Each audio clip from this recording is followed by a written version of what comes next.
बिस्मिल्लाहिर्रहमानिर्रहीम। अस्सलाम वालेकुम एवरीवन, मैं हूं आपका मेज़बान मोहम्मद उसामा खालिद। उम्मीद करता हूं कि आप सब खैरियत से होंगे।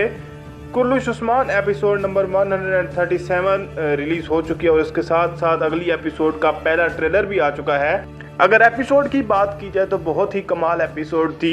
ना सिर्फ उस्मान बिन महमद और ओरहान को बचाया बल्कि उन्होंने तमाम किलों को भी बचा लिया और कैस्टर किले को फतह करने का रास्ता भी निकाल लिया। और उसके बाद एपिसोड की एंड पे याकूब पे से अपनी बैत भी वापस ले ली। लेकिन एक नया विलन दिखाया जा रहा है नए ट्रेलर में, तो आइए देखते हैं। Korku Müslüman toprağında yaban ot gibidir. तो यहाँ पर जैसा कि आप देख सकते हैं कि उस्मान बे जो है वो अपने घर में मतलब खैमे में है और खैमे में वो अपने घर वालों से बात कर रहे हैं, जहाँ पे मालून खातून, बाला खातून भी मौजूद हैं, फातिमा भी मौजूद हैं और ओरहान बे भी वहाँ पे मौजूद हैं। बोरान भी नज़र आ सकते हैं, लेकिन अलाउद्दीन बे मिसिंग है। हालांकि अलाउद्दीन बे जो है वो जितने अक्लमंद हैं उनको तो हर किस्म के मशवरे में शामिल करना चाहिए। लेकिन यहाँ पर बात ये हो रही है कि उस्मान बे अब कह रहे हैं कि डर जो होता है ना वो मुसलमानों की सरजमीन में वो नशे की जिस तरह से काश्त होती है ना वैसे उस जैसा है। लेकिन आजकल तो डर मुसलमानों की ज़मीन में ज़्यादा ही फैल चुका है। शायद हम वो मुसलमान नहीं है या हम में उस किस्म का ईमान ही नहीं है। Asla yaşarmaz.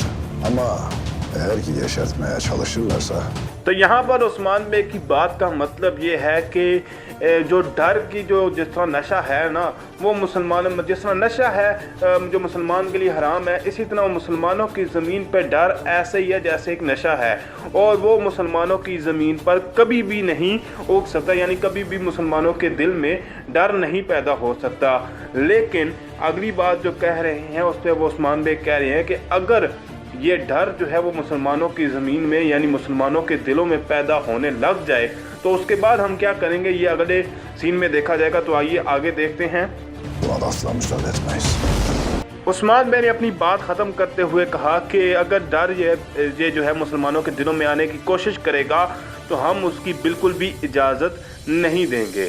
लेकिन अब जो है वो जैसा कि मैंने कहा कि एक नए विलन की एंट्री हो रही है, तो जैसा कि आप देख सकते हैं कि दरवाजे खुल चुके हैं और नए विलन का जोशो खरोश से अब जो है जिस तरह से उनकी मंगोलों की एंट्री दिखाई जाती है वैसे ही उनकी एंट्री दिखाई जाएगी। तो आइए आगे देखते हैं। İntikam için geldiğini biliyorum. तो एंट्री के हिसाब से और जिस तरह की लुक्स हैं उसके हिसाब से आप अंदाज़ा लगा सकते हैं कि इस तरह की एंट्री मंगोल ही कर सकते हैं। और ये पहली दफ़ा नहीं हो रहा, कुर्लुश उस्मान में भी और इससे पहले भी अगर देखा जाए अर्तुगरुल में भी, डिल्लिश अर्तुगरुल में भी इस तरह से ही मंगोल अक्सर एंट्री करते रहे हैं। लेकिन उनकी मुलाकात हो रही है उस्ताद गेरा से, यानी मेरे हिसाब से वो पहली दफ़ा जो उनकी मुलाकात होगी वो उस्ताद गेरा से होगी और वो उनसे ये कह रहे हैं कि आप जो है वो बदला लेने के लिए आए हैं, क्योंकि पिछले दिनों उस्मान बे ने मंगोलों के एक कमांडर को मारा था। वो उसकी बात करें कि आप बदला लेने के लिए आए हैं और इस बात का मुझे इल्म है। Karaceles. Kardeşim yalanlarınızdan oyunlarınızdan can verdi. ऐसा तो हो नहीं सकता कि कुर्लुश उस्मान में मंगोलों की एंट्री हो और उनके डीजे को ना दिखाया जाए। तो यहाँ पे उनके डीजे की भी एंट्री हो चुकी है और एज यूजुअल वो ड्रम बजाते हुए नजर आएंगे। लेकिन साथ ही साथ मंगोलों के जो विलन हैं उनका नाम भी बताया गया है कारा जलासुन, जो कमांडर उस्मान बे ने मारा था वो उसके भाई हैं। और यही बात वो कह रहे हैं कि मेरा भाई, यानी कि वो अपने जो उस्ताद गेरा है वो इनसे बात कर रहे हैं कि मेरा भाई आपके खेल और आपकी चालों की वजह से मारा गया। और ये चीज़ हम ऑलरेडी डिल्लिश अर्तुगरुल में भी देख चुके हैं सीज़न 5 में, जहाँ पे अरग बुका आता है आलन चाक का बदला लेने के लिए। लेकिन ना ही आलन चाक की एंट्री इतनी जल्दी होती है और ना ही वो इतनी जल्दी मरता है जितनी जल्दी कुर्लुश उस्मान में ये विलन मारा गया था। तो एक तरफ तो कारा जलासन की आवाज़ है जो कि ये कह रहे हैं कि मैं उनका जल्लाद हूँ, यानी उस्मान बेग और तुर्कों का जल्लाद, वो यही बात कह रहे होंगे।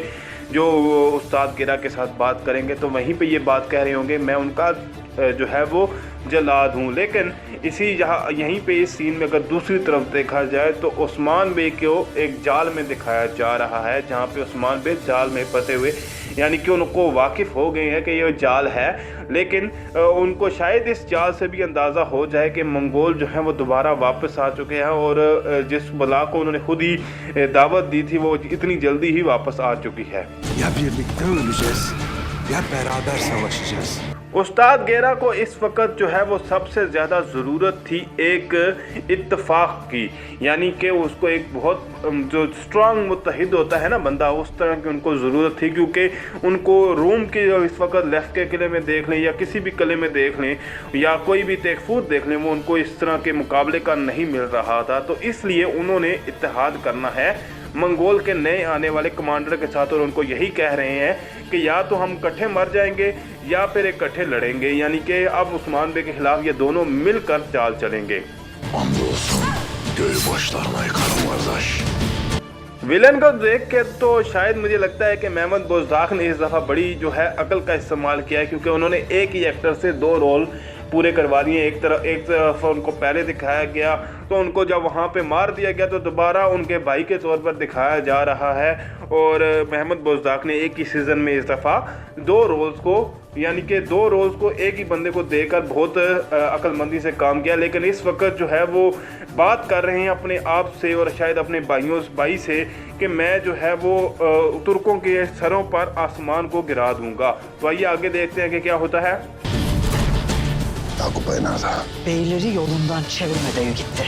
इस ट्रेलर में जो मुझे सबसे ज़्यादा कंफ्यूजिंग डायलॉग यही लगा, क्योंकि जो अभी तक मुझे नहीं समझ आया कि यहाँ पे शायद सादत खातून, एक तरफ तो हमने उस्मान बे को देखा कि उस्मान बे आए और वो जब आएंगे यानी कि कुछ बाज़ार में, तो वहाँ पे उनसे आके पूछेंगे कि याकूब बे कहाँ पर हैं, क्योंकि उनको शायद मंगोलों की एंट्री का, मंगोलों के आने का इल्म हो चुका हुआ होगा। तो वो सादत खातून से पूछने आएंगे, लेकिन सादत खातून का जवाब थोड़ा सा डाउटफुल है। शायद वो ये कह रही हैं कि वो सरदारान जो उनके रास्ते से हट गए हैं उनको वापस अपने जगह पर लेके आने के लिए गए हैं। तो शायद ये बात सादत खातून कह रही हैं। Eğer bana yerini demezseniz Uğuç Pazar'a yalnızca Yakup Bey'in cansız bedeni döner. जैसा कि मैंने बात की कि उस्मान बे को इस वक्त जो है मंगोलों के आने की बिल्कुल ख़बर हो चुकी होगी और उनको शायद ये भी खबर हो चुकी होगी कि मंगोल जो हैं वो याकूब बे के ख़िलाफ़ जाल बिछाने वाले हैं। तो इसलिए वो आकर याकूब बे का पूछते हैं और वो अब सादत खातून को भी यही कह रहे हैं कि अगर जो है वो आप मुझे उनकी जगह नहीं बताती तो याकूब बे की सिर्फ जो है लाश ही उच्च बाज़ार में वापस आ सकती है। क्योंकि उनको वो शायद उनको जाल के बारे में तो नहीं बताएं, लेकिन उनको ये बात कह देते हैं कि याकूब बे की जान खतरे में है। Biz kulun arzusu içindeydik. तो एक तरफ तो मंगोल दिखाए जा रहे हैं जो कि एक सराय पर हमला कर रहे हैं और शायद ये वही सराय हों जहाँ पे याकूब बे मुलाकात के लिए गए हों। लेकिन दूसरी तरफ उस्मान बे कह रहे हैं कि हम जो है वो किसी को ग़ुलाम बनाने के लिए नहीं लड़ रहे। उसके बाद क्या बात करते हैं वो भी देखते हैं, लेकिन यहाँ तक उस्मान बे ने यही बात किया कि हम किसी को ग़ुलाम बनाने के लिए लड़ नहीं रहे हैं। Rabbin rızası için cenk ederiz. Azamız mübarek ola.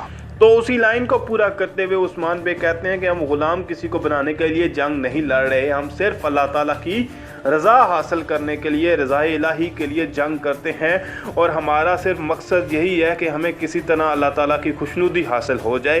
ये उस्मान बे यहाँ पर कहते हैं और उसके बाद कहते हैं कि हमारी जो जंग है वो मुबारक हो, यानी कि अब जो आने वाली एपिसोड में उनकी लड़ाई होगी तो वो उसी के बारे में बात कर रहे हैं। तो ये था एपिसोड का ट्रेलर अगेन काफ़ी इंटरेस्टिंग नज़र आ रहा है।